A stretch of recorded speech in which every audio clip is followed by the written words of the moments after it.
Ini adalah polis report yang aku buat siang tadi. Mana aku kena scam dengan scammer.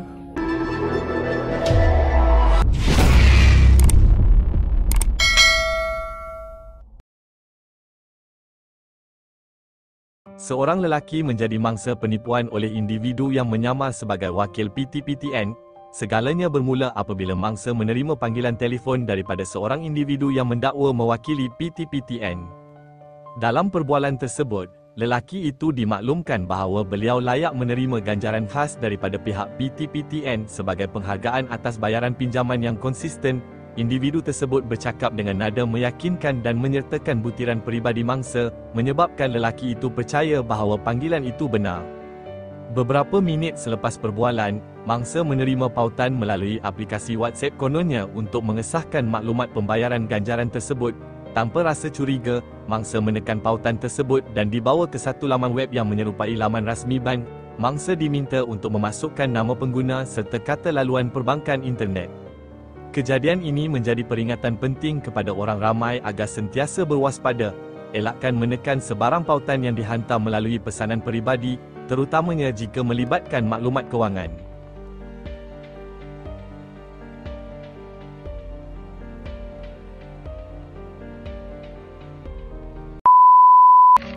Ini adalah polis report yang aku buat siang tadi. Mana aku kena scam dengan scammer. Scammer tu kata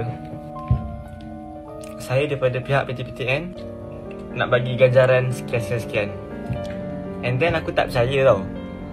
Lepas tu sebab dia minta nombor kad tu.